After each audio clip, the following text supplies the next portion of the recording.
What's up everybody, welcome to Money Management channel. My name is Andrei and today I'm gonna be doing an update on MMTLP and FINRA SAG. I got the cash in the bag, stadium packed. Born a rock star in this life, gonna live it up. And guys, for today's video I have a very interesting news. Right after yesterday's news of the victory that we achieved in one of our litigation processes, for now we have another updates on other litigation, on other lawsuits. And what is more importantly, we have a PR statement from NBH Hydrocarbons that explains that they are working hard in order to issue the S-1 statement. But at the same time, guys, I have some doubts about the possibility to issue this statement within foreseeable future, and I will show you my thoughts and I will explain you all the details that might be related to this issue. And before we dive deep into all of this, guys, please hit the like button for YouTube algorithm and drop me a line in the comment section if you think my videos are valuable for you.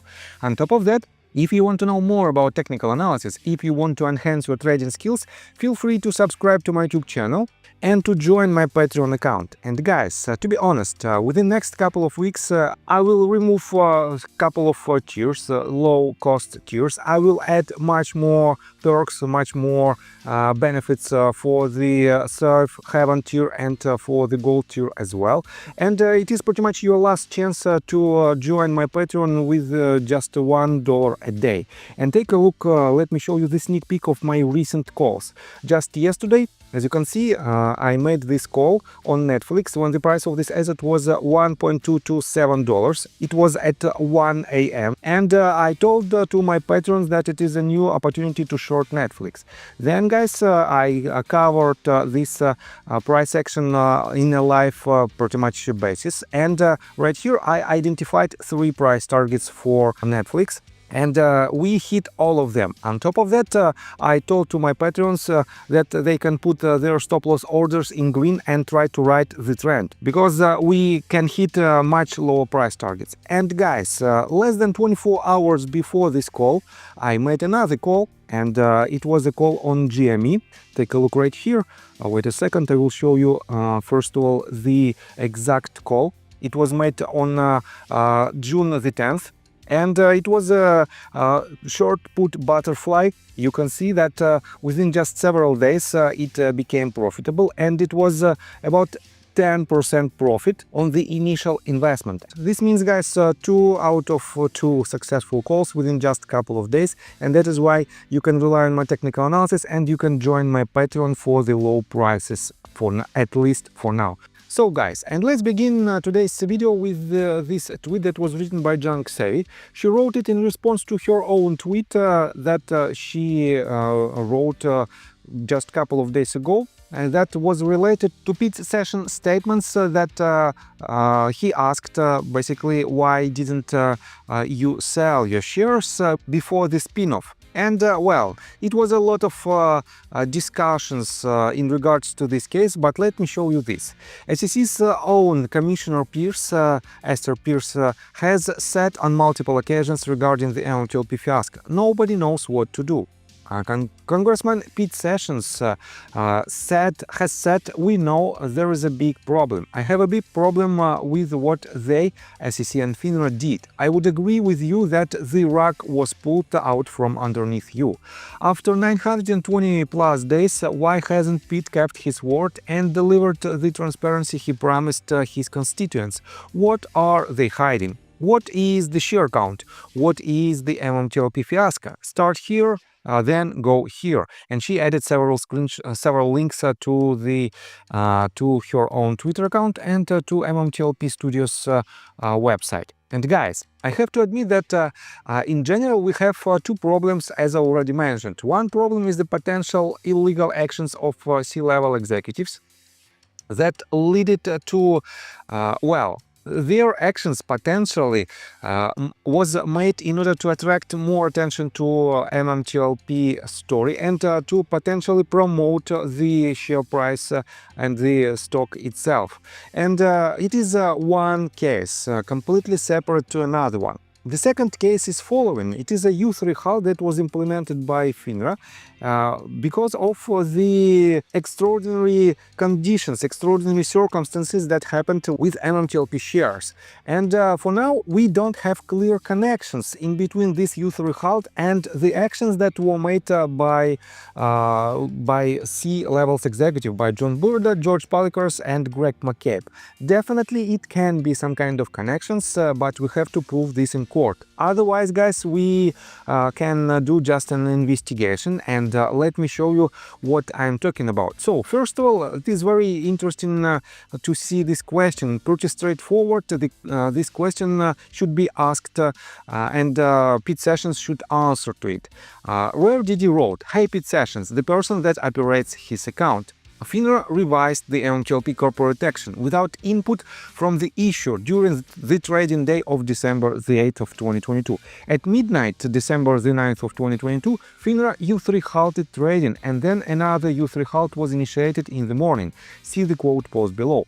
Instead of asking investors why they didn't sell, why aren't you asking why FINRA didn't tell investors they were going to U3 halt trading on December the 8th? FINRA knew they were going to do so, but they misled investors into believing that their revision of the corporate action was to clarify FINRA's role. How does FINRA initiate a U3 halt at midnight unless they pre-planned to do so?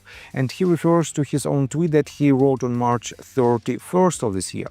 And yes, guys, this question is pretty straightforward. Why didn't FINRA tell investors about the upcoming U3 halt? And it is the crucial question. And on top of that, guys, if we have to dig deeper, and we have to do it, we have to know basically why, what was the extraordinary events that led to this U3 halt, because at this point we still don't know why it was implemented and what was the reason of it. So let me show you the next part, and here is quite a good update again in regards to the connections, in regards to the discussions of MMTLP story in mass media. So, former Torchlight CEO John Burda joining Rob Carter to discuss the MMTLP fiasco. Things might get a little spicy.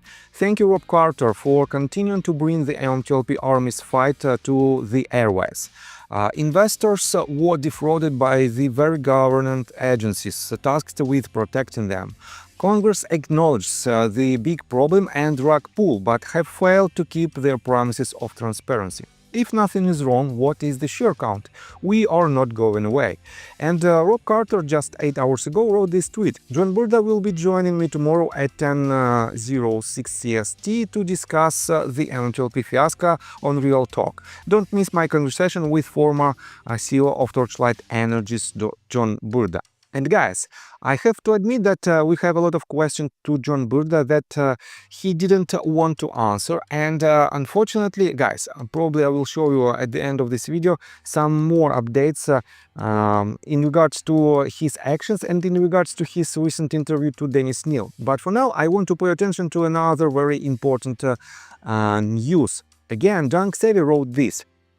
NextBridge Hydrocarbons provides updates regarding ongoing SEC filings. Upon examination of these advance previews, the SEC has communicated a set of additional questions seeking further clarification on certain matters regarding our 2023 and 2024 financial statements. Although the questions posed and changes requested are structural and procedural in nature, the time necessary to respond to the SEC's additional comments will further delay the filing of our amendment to the 2023 annual report on Form 10-K, and the subsequent reports of 2024 and 2025 will be impacted as well.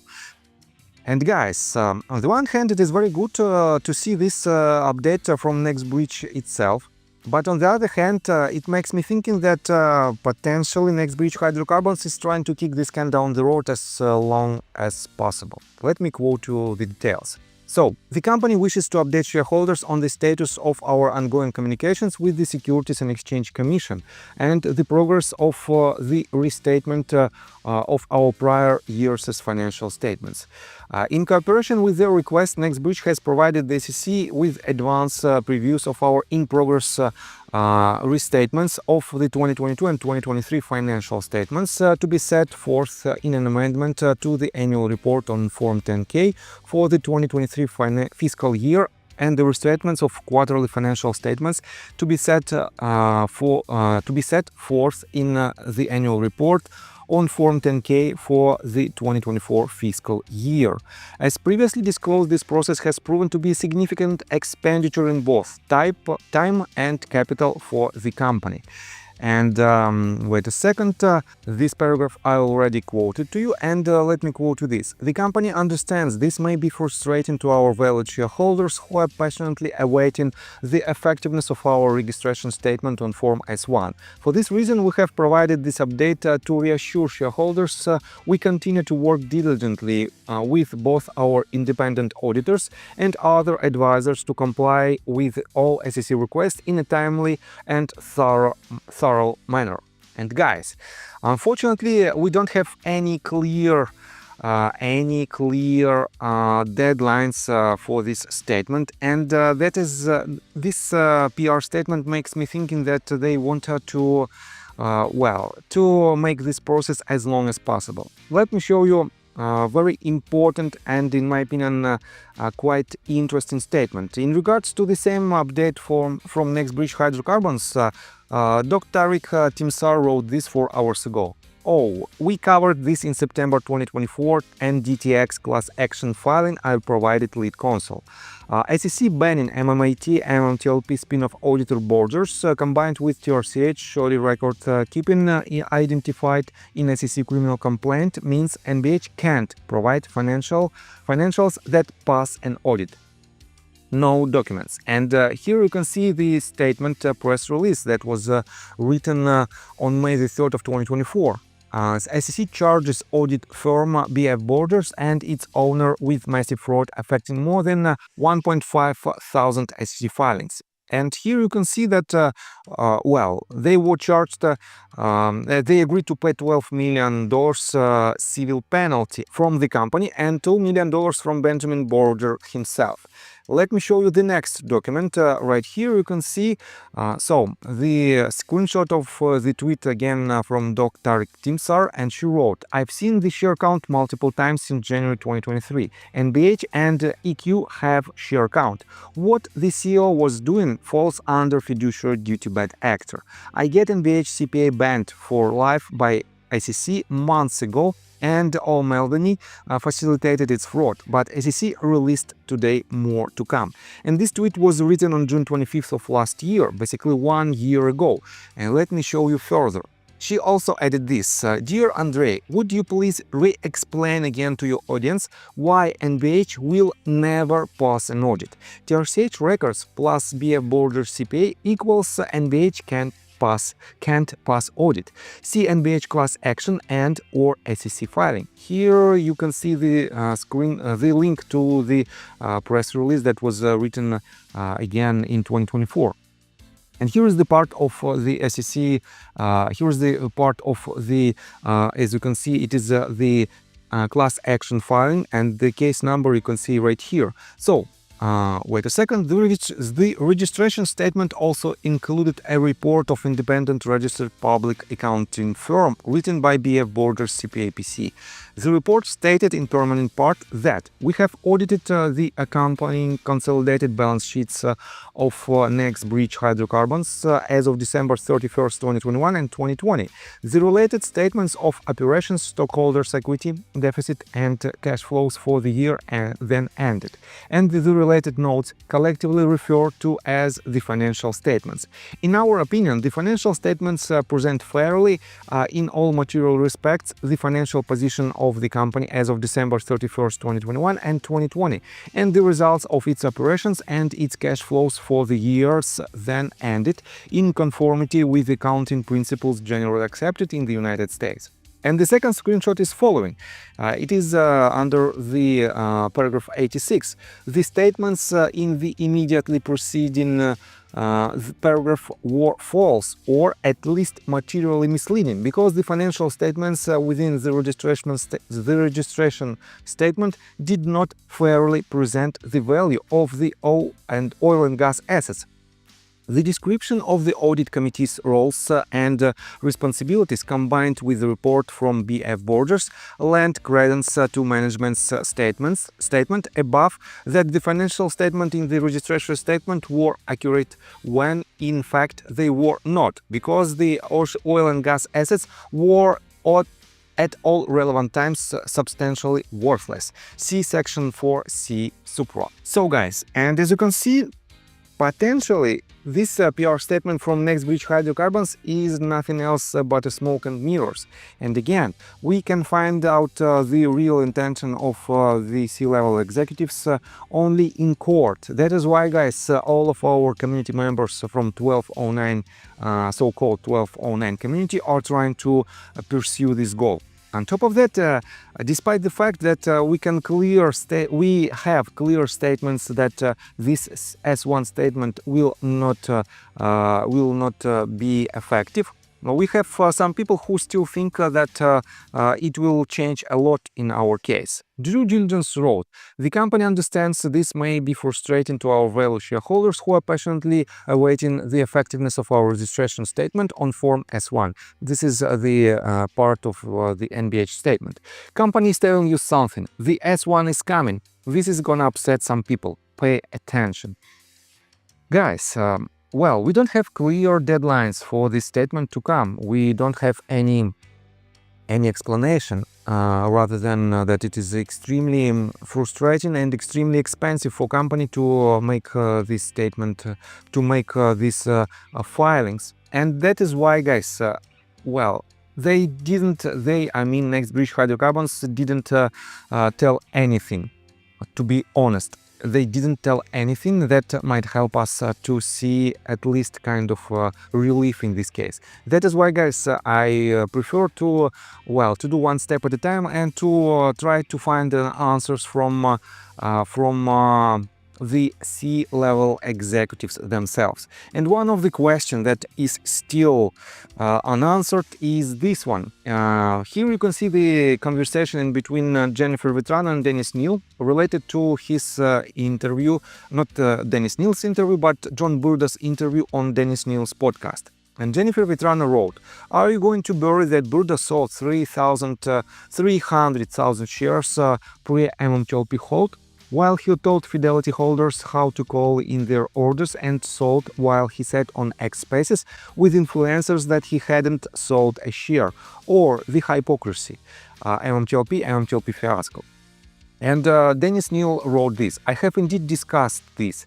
John Burda had every right to sell after 8 years of work. That's why stock options exist. His sale had zero effect on MMTLP investors, who were wiped out by a bird FINRA halt and refusal to explain itself, sparing hedge funds." And guys, definitely John Burda had all the rights to sell his own shares, his own property, basically, at any given moment. But at that point, in autumn and basically in November and December of 2022, when he sold 300,000 of his shares, he was in charge of the company that previously was merged with MMAT, and that was about to make a spin-off into the new company. And his statement that he didn't sell any shares and he doesn't have any intention to sell it in foreseeable future made a clear statement for other potential MMTLP shareholders to hold their position or to buy even more. At the same time, guys, it was a clear misleading information from him and potential. It was a pump and dump actions, but definitely it should be proven in court. That is why, guys, I still have a lot of questions to John Burda, and for some reasons he avoid to answer these questions in any type of public interview that he gives. And well, will he answer to these questions in the Rob Carter interview? Time will tell, and we will know it within the next several hours. So let me show you some updates in our 1209 cases. We have an update in Contic-Wilcott versus Securities and Exchange Commission case. Just yesterday we have two filings. It is an extension of time to file document and pro-VAC vice letter. And to be honest, I didn't know what pro-HAC vice letter means. It says pro-HAC vice letter to Melinda Hardy as to Securities and Exchange Commission. And I asked ChatGPT to give me this answer. And here's the answer. The phrase refers to a legal procedure and can be broken down as follows. 1. Pro-HAC vice. This Latin term means for this occasion only. It is used when an attorney who is not licensed to practice law in a specific jurisdiction, for example, a different state or court district, seeks temporary permission to appear in case in that jurisdiction. Letter to Melinda Hardy as to Securities and Exchange Commission is likely. This likely indicates that a letter was sent to Melinda Hardy, possibly an attorney or official, in relation to a case involving the Securities and Exchange Commission. Overall meaning: the document refers to a request or notification that an out-of-state attorney has applied for or received permission to represent a party, likely the SEC, in a specific case before this court. It's a standard procedural matter in legal practice. So we have some kind of procedural add-ons in Contic-Wilcott versus Securities and Exchange Commission case. And to be honest, I don't know why did Securities and Exchange Commission did so. Time will tell. But for now, let me show you another update. This time in Daniel Oxer versus Securities and Exchange Commission case. Just yesterday, it is an extension of time to file a document. And here is a more detailed title. Motion for extension of time filed by Daniel R. Oxer, Marcus E. Monteiro. Motions refer to Judge Ronald C. Griffin. And guys, Daniel told me in his letter that I covered about a month ago that he is awaiting for some results in other cases and in general, and in Scott Roth's case in particular. Then he will update his case, and that is why he asks for this extension in time. That is why, guys, we have to wait some additional time to see more relevant updates on Daniel Oxer's case, but with this news, with this update, when he will do it, it will be much stronger case, in my opinion. So, I think that's all information that I want to provide you. If you like my video, please hit the like button and subscribe to my channel with notification bell, and see you guys and girls next time. Bye! I got the cash in the bag, stadium packed. Born a rock star in this life, gonna live it up on the attack. Baby, I'm bad, I just wanna get caught up in this life. I'm crazy, I'm mad, doing no cap. Only God wants you.